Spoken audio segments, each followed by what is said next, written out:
Well, it's a beautiful sunny day here in Indiana and cold and windy. So here I am back in the basement making another video.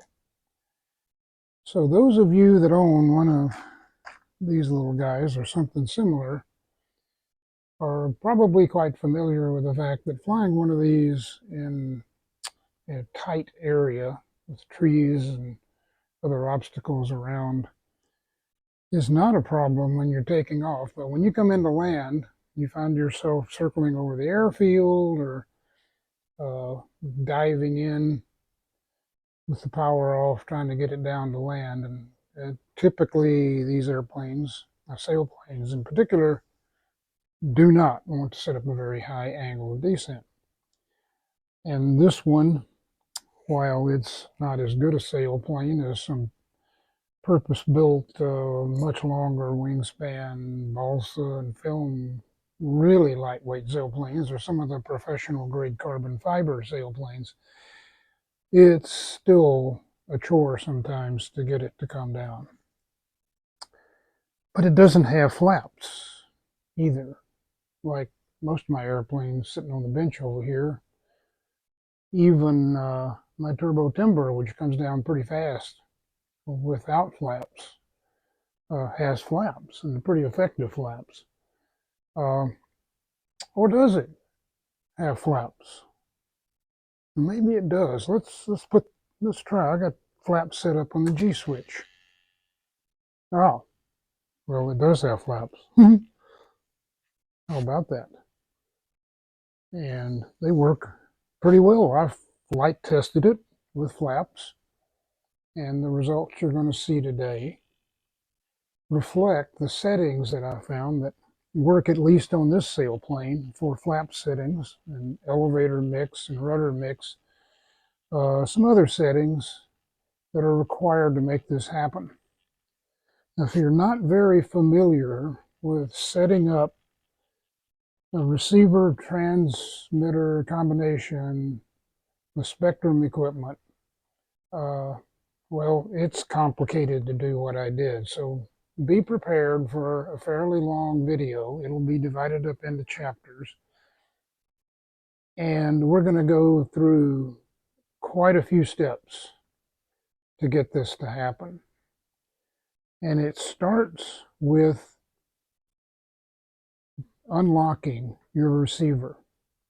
This one has the AR637TA, which doesn't give you full access to forward programming, which you are going to need to do this, nor does it give you access to increasing aileron travel limits, which you're also going to need. So the first step is to take this fuselage upstairs to my computer and unlock that AR637TA. So let's go do that first, and then we'll come back and take a look at where we go from that unlocking experience. Okay, to unlock the AR637TA, the first thing you're going to need is this cable that you can get from Horizon. It's the programming cable for all of their receivers. Now this one comes with a USB-A male connector, and my computer is USB-C only, so I got this little converter down here so that I can mount it or plug it into my Dell over here. And the next step is you're going to need the Spektrum software that enables you to reprogram any of their receivers or reload the software.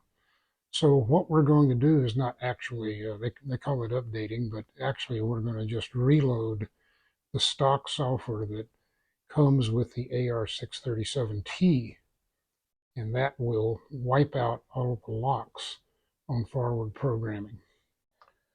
So this is the Spektrum programmer. It's been in beta forever. I don't think they'll ever take it out of beta, but it works. So in order to make this work, you're going to need to put power on the receiver. So we're going to click on power cable, and it's going to tell you there's need to be no battery plugged into the receiver, and we've done that. Okay. And this is the Conscendo. Notice that I have several in here, but this is the first one I've actually labeled. That's optional. So we're going to use device settings. Okay. And now if we want to update, we're going to click on software update and click on install another version. And that will unlock the AR637TA. I'm not going to do it. I've already done it. So you can get this Spektrum programmer for free off the Spektrum site. You will need to set up an account to make this work.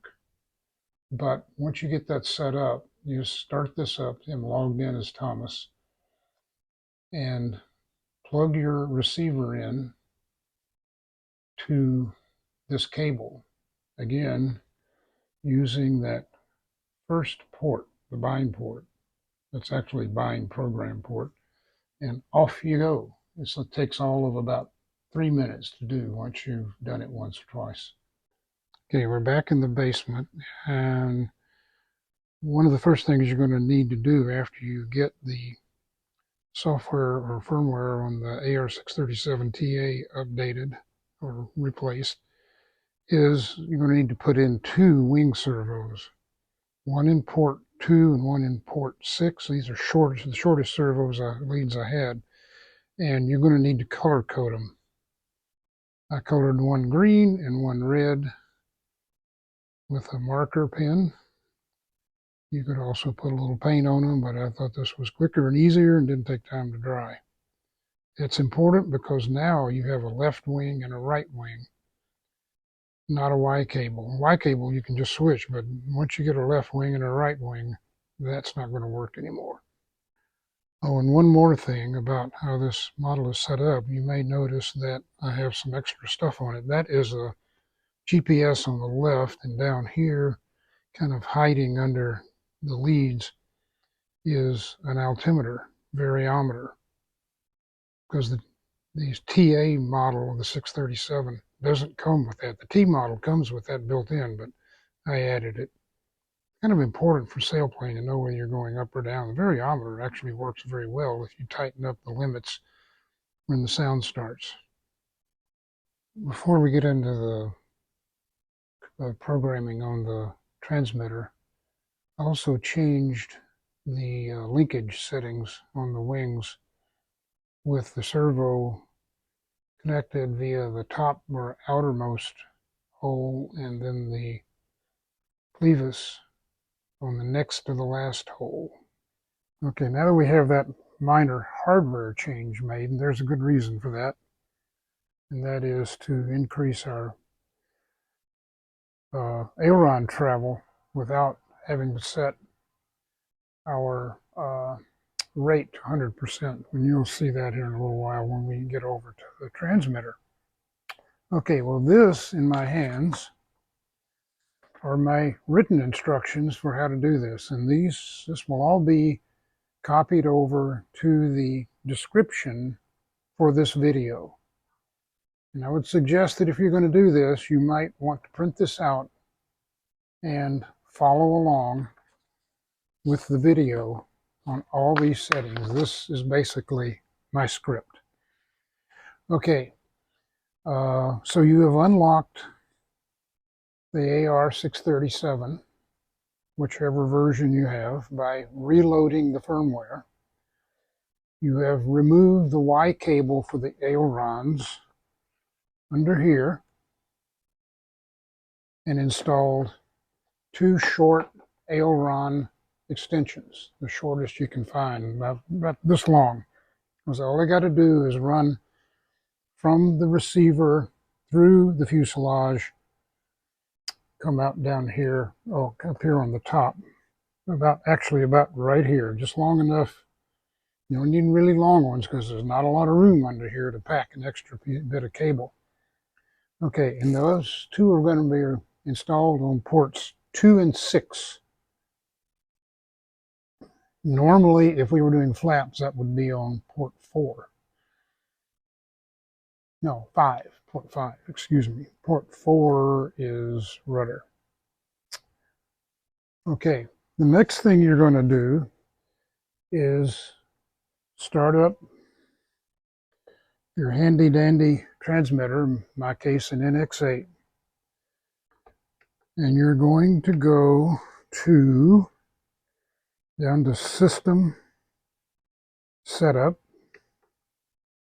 and you're going to go to Model Select and create a new model or add new model.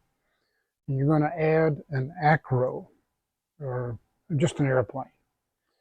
And we're going to start from scratch and program this new airplane. If you have a Conscendo setup, I would suggest that you not use it because we're going to be making quite a few changes and you really need to set this up pretty precisely or you're going to wreck the airplane.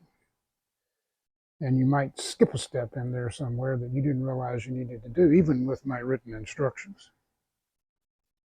So let me move the camera around here on the corner of my table and bring the screen up, and we're going to talk about a bunch of settings that we're going to have to play with. And I'll divide this up into chapters between just the basic airplane setup and the forward programming changes you need to make if you're going to use gyros. And I have found that with this model, it's really nice to have Safe Select set up with some rudder mix if you're going to be doing some thermal hunting, because it's a lot easier to maintain coordinated turns and level flight with Safe Select turned on, and I call it thermal mode because that's really what it is. Most of the time I fly it out of that.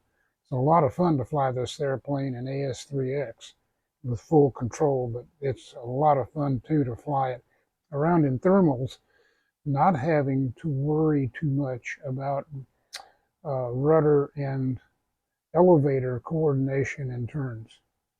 Okay, so let's go get the transmitter set up over here and I'll get the camera focused on it and we'll start going through my script. All right, the camera's moved and I've gone in here to model select off that first level of menus underneath the home page. I've added a new model as an Acro, create, and all that. You should know how to do that by now. And I've named it Conscendo 1.5. Mainly because I have the new, smaller Conscendo on order, so I'm going to need to eventually distinguish between those two. So, the next thing you're going to do is bind it, which I've already done, and I used a bind plug to do that.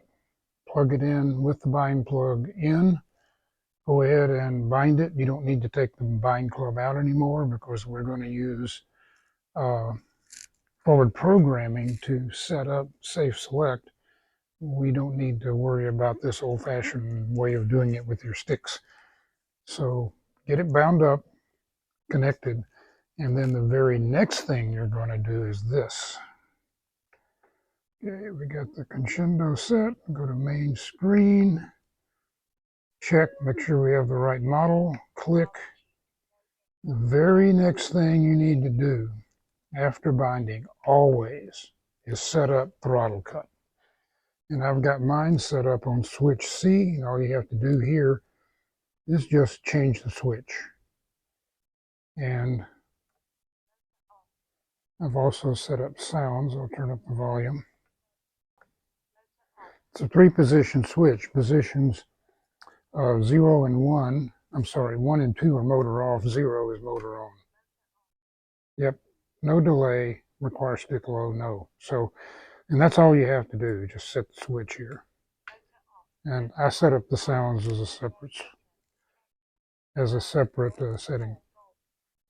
Okay, I've got some telemetry turned on. I want to turn that off with my R knob, and we'll discuss that later too. That's how you do that. Okay, so from here, we're going to go back one step here. We'll go to forward programming later. We're going to go to System Setup, click on Yes,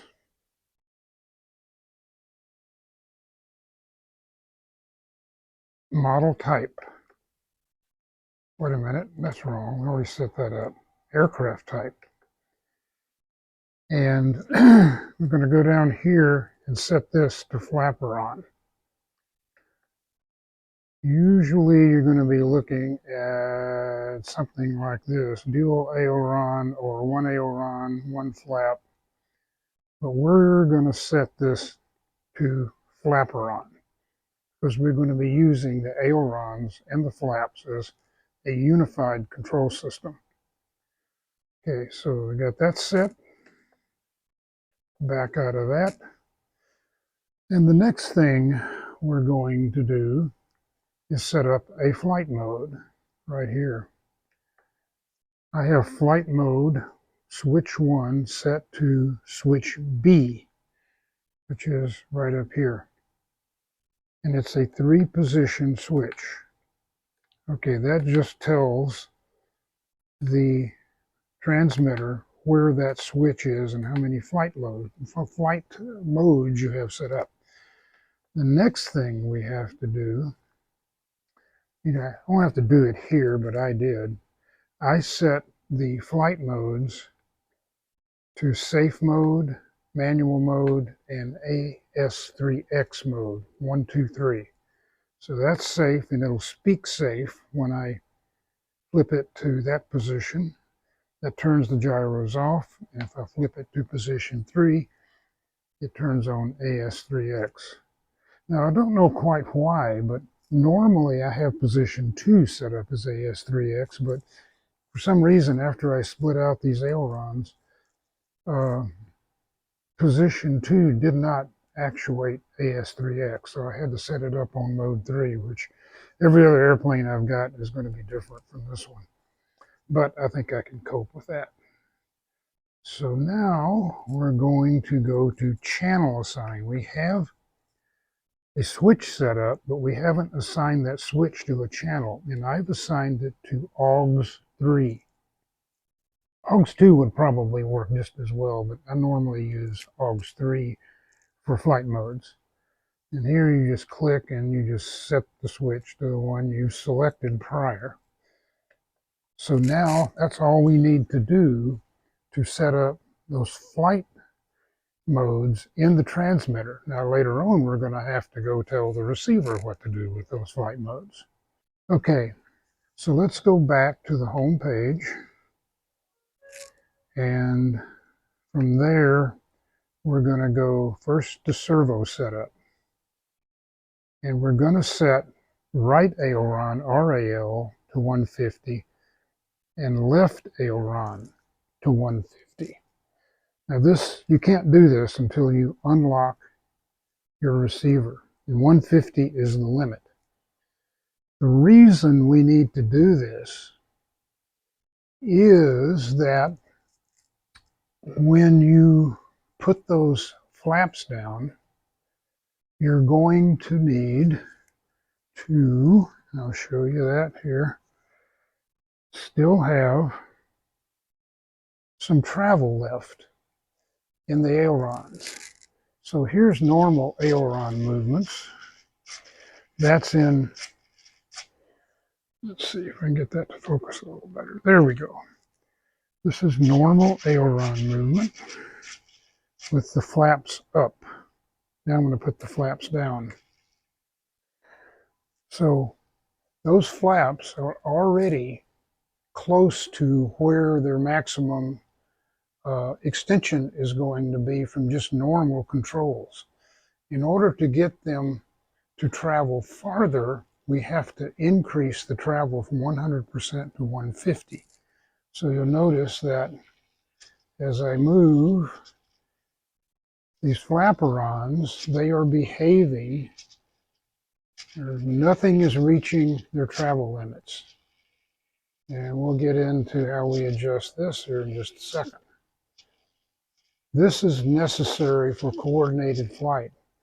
If we set the flaps deflection too far, that down elevator is going to reach its limit of travel, won't go any farther, but the other aileron, the one that's going up, will continue to go up. And what that's going to do is give you asymmetrical drag and asymmetrical lift on those wings, and it's not going to fly very well.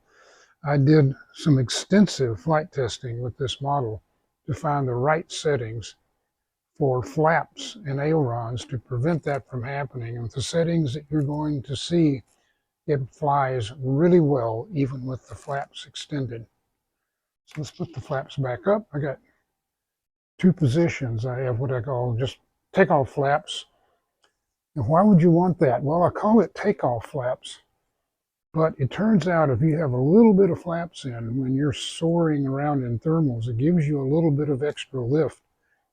And you can use that to take maximum advantage of thermals. You can fly slightly slower, you get a little more wing lift than you do with the flaps up.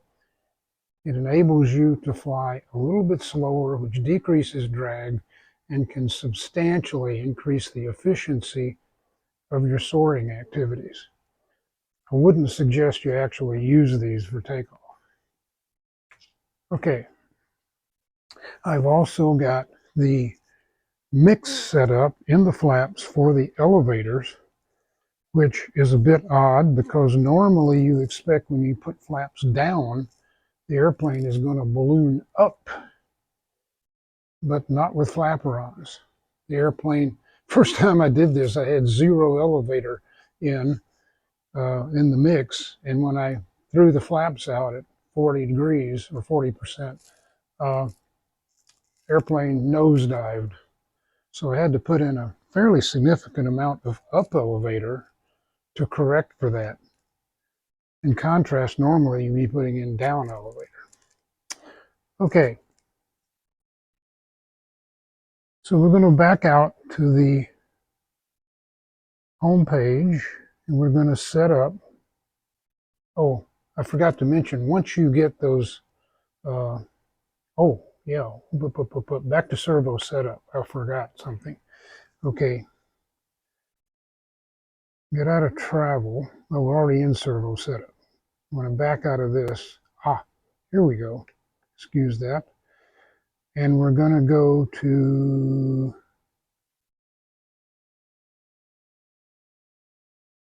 maybe channel name balance. Oh, I need to go back. There it is. Sorry for that. I went to the end instead of back here. You're going to want to check your ailerons for correct direction of travel. And this may not happen every time. It may depend on which one of those servo leads you connect to, which one of the aileron leads. But in my case, the ailerons were reversed. So I had to go down here to, right aileron, just click on it to reverse it, and left aileron, the LAL, and reverse that one, which is, in this case, up. And that gave me correct aileron movement. And while you're at it, you might check your elevator and your rudder to make sure they're actually moving in the right direction and reverse those if necessary, but you shouldn't have to do that. Okay, now we're going to back out of here. We're going to go rates and expo. So right now I'm in high rates and I've only got that set to 50%. And that is plenty of aileron movement. And we'll see that right here. Because of the adjustment that we made in the linkages, this is still giving us a significant amount of movement.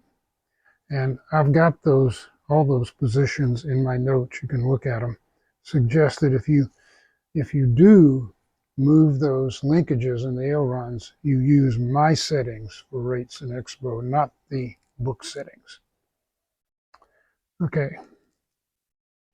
Next up,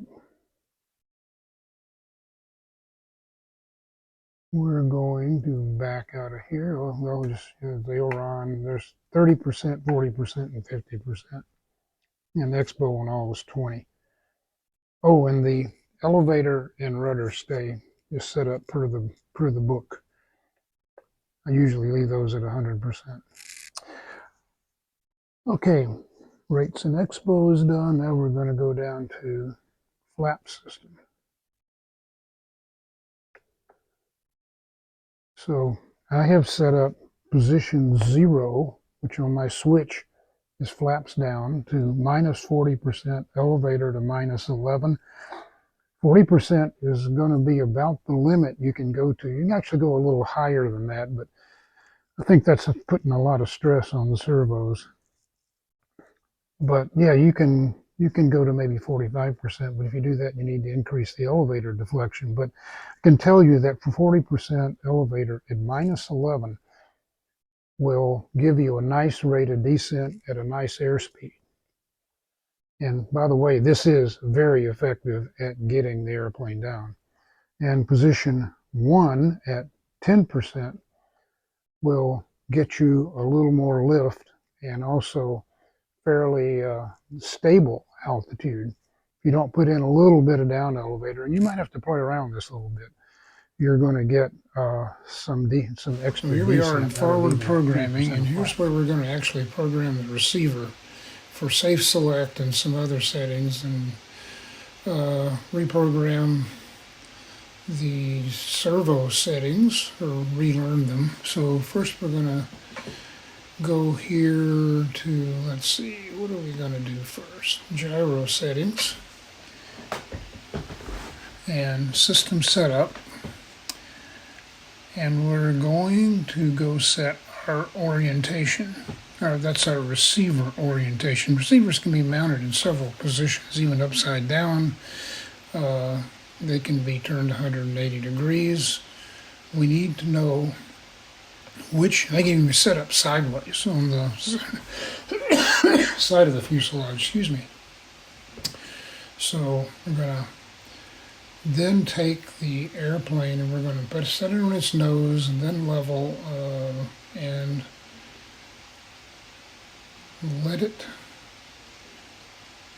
let the system learn which way that receiver is oriented inside the airplane. So first I said, well, actually on the nose first.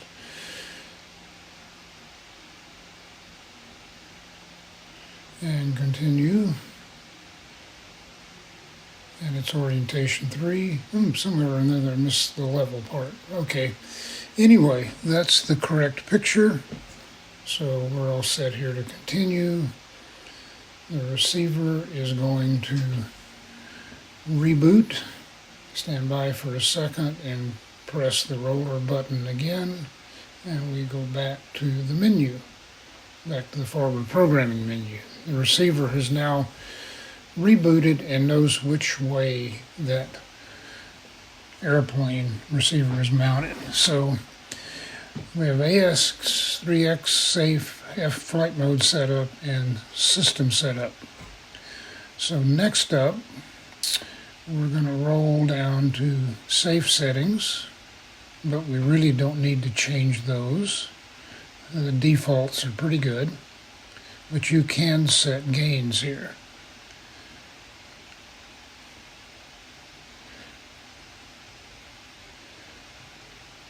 In flight mode setup, here's where we're going to set safe, select, and AS3X by the position of our safe select switch. So this is mode 1 and safe mode is self-level angle. And that's what we want. It brings the airplane back to level flight, including wings level, fuselage level, pitch level. And AS3X can be turned on or off. I usually leave it off. So then next up, after we get this set, we're going to change the flight mode and go to flight mode 2. And this is gyros off. Everything's set to inhibited. Then we're going to go to flight mode 3, which is AS3X active. Normally I have this set up as safe AS3X and no gyros in that order, but for some reason with this model and this configuration, I had to go safe off AS3X. Don't quite know why, but that's what worked. I had to play around with this a bit to figure it out. So once we're done here, we still have some more things to set. I don't know why that connection failed, but we're going to go back to forward programming, back to the main forward programming menu, go back to flight mode and just check and make sure that everything is the way we set it. And that's right, that's right.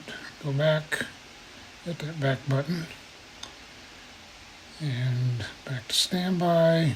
Now we have a couple of more things we really need to take a quick look at here. We have flight mode set. We got to go back to system setup, and very important, always relearn servo settings. This is what tells the receiver and the transmitter, or tells the transmitter really what the positions are that we set. And that's very important if you have to reverse any servos.